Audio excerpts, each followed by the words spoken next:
Hello and welcome to this video. We're going to go over my LCS tier list. Power's out. Well, shoot, the power's obviously not out. The internet is out now. The power was out this morning. So the LCK tier list is via a photo on my Discord, which means, well, that video probably won't be made. So the tier list is up there for the LCK. I'm not going to go back and make it. Just going to skip it. And I'm filming this on my phone. You may notice something a little different. So going to upload it via my phone, via the satellite, and kind of do it from there and see how that works. Give this a go because I have no internet. So let's just get this over with real fast. LCS tier list. We have 100 Thieves to start us off. They are a team that I would consider below average. We have a lot of question marks with this one. River being the only one that isn't actually, a question mark. Bot lane, Meech, Isla, something to be had there. Sniper and Quid. Who knows what we're going to get out of them, right? A lot of question marks with that team. Below average is where I have them. Next, we have Cloud9. I would say Cloud9 is a good team. Relatively speaking, when we look at all the 4 major regions, hell, the best North American team beat the best European team, right? So can't pretend like that didn't happen. We can't ignore that. So that's a thing. Now, as far as the team itself, Fudge, Blabber, Jojo, Pune, Berserker, Vulcan. You have the best, if not the second best player in every role in the region on that team. So, good to say the least. Dignitas. So we have Dove, Enrich, XU, rookie Tomo going into his second year, and then Isles. So a lot of question marks with that one. We're gonna go.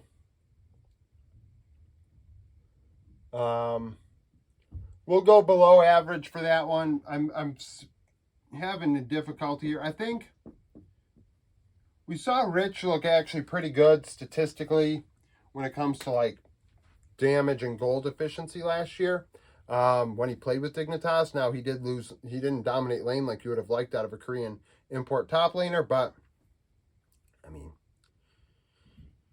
below average. This is not a good team, right? I'm not trying to sell this team like as if they're really good. We got Dove, mid laner, lost a job in IG, XU, bot lane. So Dignitas, below average. To say the very least. FlyQuest, I would say, are average. Big question mark with Masu in the AD carry role.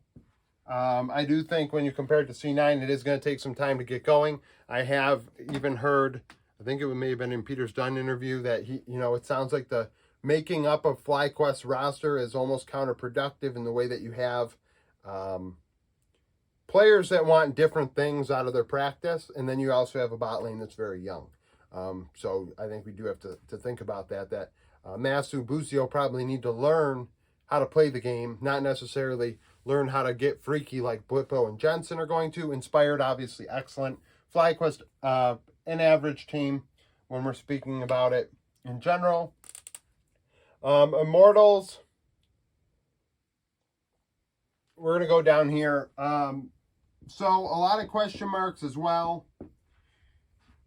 Castle and Mask. Castle lost his job to Perfect.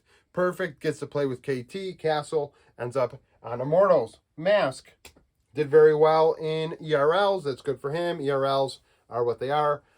Similar to how Eminez dominated last year in 2022.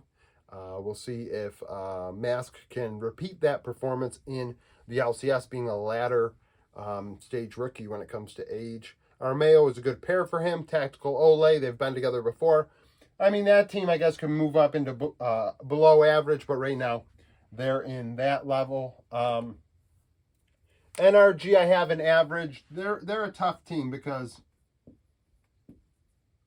I still don't think they're better than C9, but technically you could argue they got better with Huhi should be able to vibe with FBI better. Ignar, I think, provides more from a randomness standpoint, from a skill standpoint. So there's that. And also, was it an anomaly? I I mean, NRG didn't like rock the world when it came to summer last year. They lost to teams that stunk and beat teams that were good.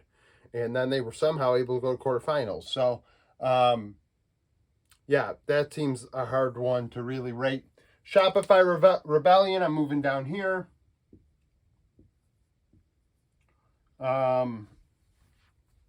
B-Boy dominated Brazil, dominated Latin America.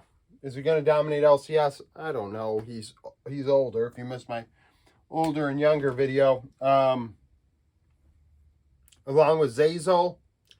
I mean, you have 3 players from the former Disguised Toasts team. If you consider Tomio a starter over Boogie, which I don't, so is Boogie Insanity. Was Insanity just doing okay with random ass picks in mid? And what happens when he has to play meta? We'll find out. Right now, that team is there. It's hard to say which one of these two is the more likely team to be able to get out of this tier, but right now that's kind of where it is. And then Team Liquid are here, average. Somebody brought up to me that Umpty has to be a carry because nobody has it in them. I think you could argue Impact and the bot lane don't, but APA deserves a little bit of an opportunity here to be able to showcase himself. You know, he played sparingly last year. He had to obviously go from Academy to the LCS probably before he was ready. Had to go to the World Stage, which is going to cloud a lot of people's judgments. The majority of players from the West that do make their debuts on the World Stage get like turbo gapped. So to see APA lose lane at Worlds shouldn't be a shocker to you. Now, is Umpty better than Pyosik? I don't think so. Is Impact better than Summit? Depends on what you want.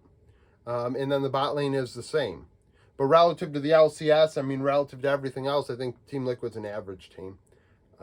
That, you know, what do you really expect out of them? I expect consistency and growth out of the carry roles. So that's it for this video. Thank you for watching. If you liked the video, like it, subscribe to the channel for daily League of Legends content. Follow me on Twitter, join the Discord, become a YouTube supporter, and hope to see you again tomorrow.